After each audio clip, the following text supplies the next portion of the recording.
Hello, galera! Bem-vindos ao canal e hoje a gente vai falar sobre Relative Pronouns, que são os pronomes relativos em inglês.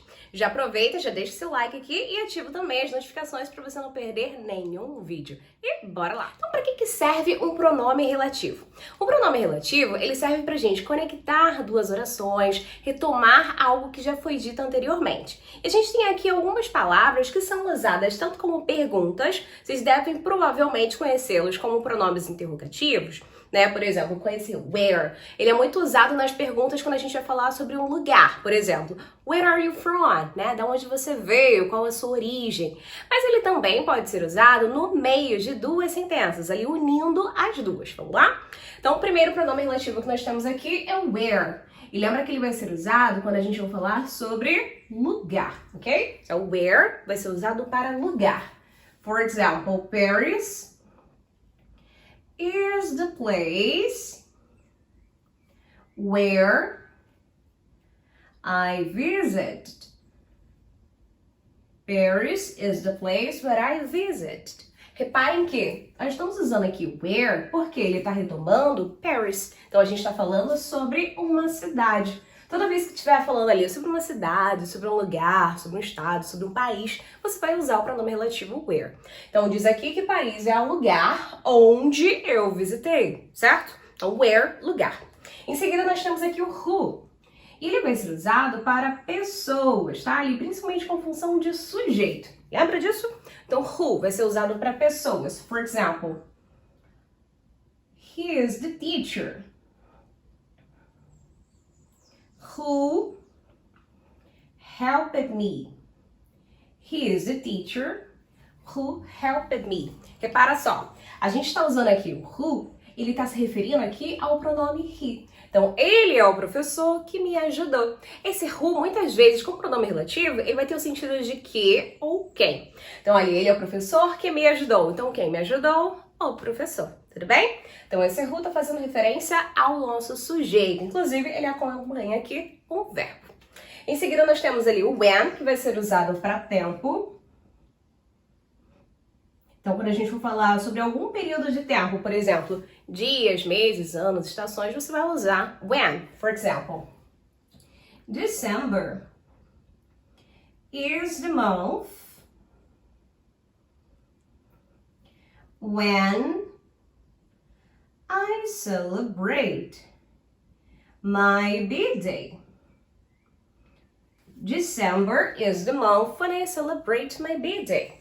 Então, reparem que a gente está usando aqui o when por conta do mês de dezembro. Então, diz ali que dezembro é o mês quando eu comemoro o meu aniversário. Então, esse when está fazendo referência a December, já que a gente está falando de um mês. E isso equivale a tempo, beleza? Vamos seguir? Vamos falar agora do whose. Esse whose, ele funciona pra gente como se fosse aquele cujo. Né? Mas como assim? Ele, na maioria das vezes, ele vai retomar alguma coisa falando sobre posse. E anota essa dica também especial. Quando a gente fala do whose, a gente vai sempre utilizá-lo entre dois substantivos, tá? Então anota essa dica. Por exemplo, this is the t-shirt whose color is red. This is the t-shirt whose color is red. Então, estamos usando aqui o whose porque a nossa referência aqui é t-shirt, né? E qual é a cor da camisa? A cor da camisa é vermelha, então pertence à camisa, certo? Além disso, aqui, ó, tanto t-shirt quanto color são dois exemplos de substantivos. Então, por isso, nós vamos usar o whose, tudo bem? Em seguida, vamos falar sobre o which, que é aquele que vai ser usado para coisas, objetos, animais. Então, which vai ser usado para coisas, objetos e animais. Por exemplo, this is the dog which barks a lot. This is the dog which barks a lot. Então, estamos falando aqui sobre o cachorro, certo? Então, olha, this is the dog, né? E o cachorro que late muito. Então, se a nossa referência aqui é o cachorro, a gente vai usar o pronome relativo which. Então, esse é o cachorro que late muito. Como a gente está falando de the dog, a gente vai usar aqui o pronome relativo which. Por último, a gente tem aqui o that, que também é muito conhecido.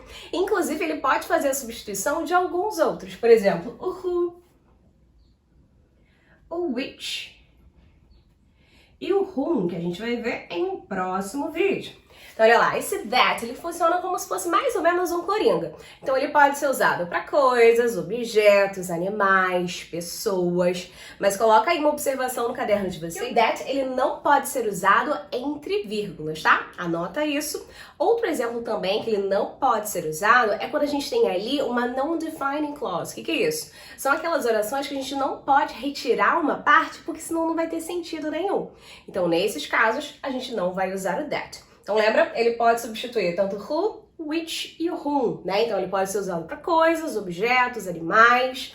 Por exemplo, Harry Potter is the book that I've read. Harry Potter is the book that I've read.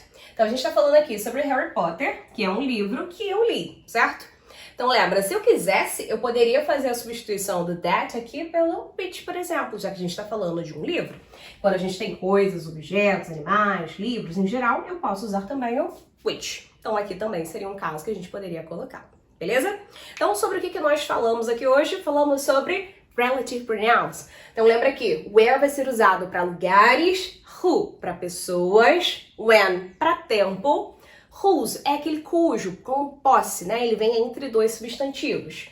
Which vai ser aquele que vai ser usado para coisas, objetos, animais. E o that, que é aquele meio que coringa, né? Ele pode substituir tanto who, which e o whom. Espero que tenham curtido essa aula. Compartilhem o vídeo também com os amigos de vocês. E não esqueçam de deixar aqui o like também para poder trazer mais vídeos como esses. Comentem também quais outros vídeos que vocês gostariam de ver aqui, beleza? So, see you and bye bye!